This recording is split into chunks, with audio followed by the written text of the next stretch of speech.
Največja zdravstvena kriza v zadnjih 100 letih.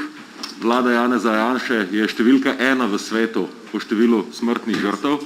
In kako se ta ista vlada še nadalje odziva na krizo? Tako, da 780 milijonov evrov našega skupnega proračunskega denarja usmerja ne v zdravstvo, ne v skrbstvo in ne v zaščito ljudi, ampak v nakupe orožja. Noro. In da to noro namero preprečimo, smo se v Levici obrnili na ljudi, ki norosti vlade Janeza Janše zavračajo.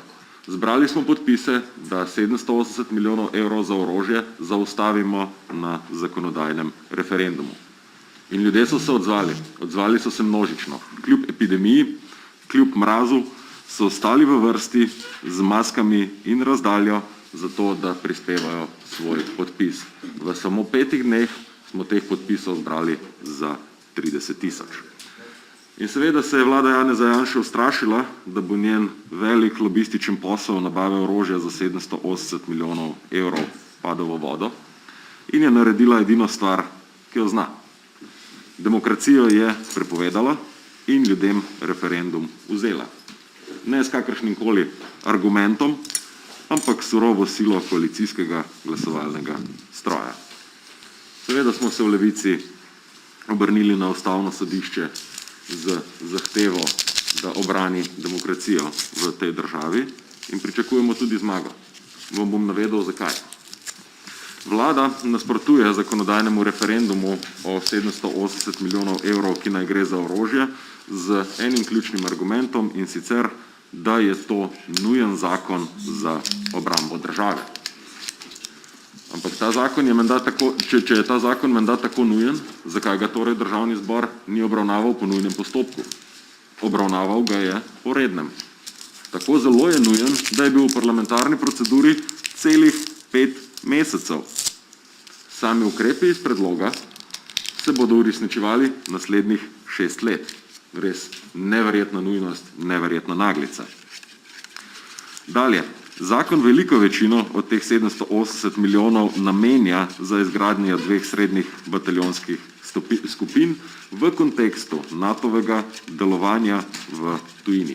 Ekspedicijske korpuse v osnovi, s katerimi se ne branijo niti Slovenija, niti druge članice Zveze NATO. Tudi tega vlada pravzaprav ne zanika. Priča pa tudi dejstvo zelo zgovorno o tem spet, kako že drugič, to ni nikakršen nujen ukrep za obrambo države.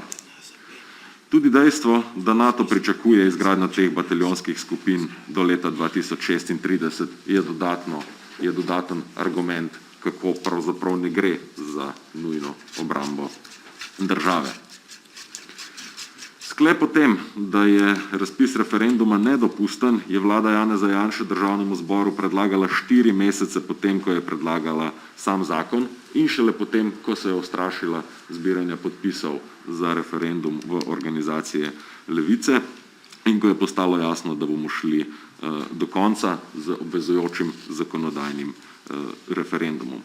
Ko smo predtem Državnemu zboru predlagali razpis neobvezujočega posvetovalnega referenduma, veste, kako nas je minister Tonin odpravil? Ga bom citiral.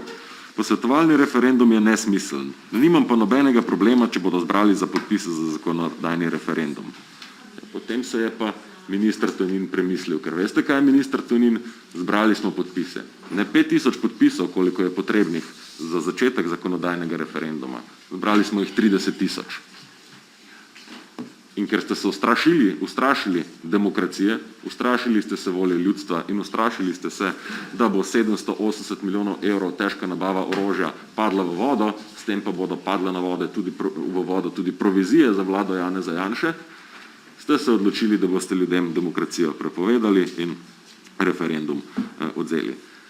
Skratka, teh 5 razlogov in teh 5 argumentov zelo zgovorno priča, kako trditev, da je 780 milijonov evrov v posebnem zakonu nujen ukrep za obrambo države, nikakor ne pije vode.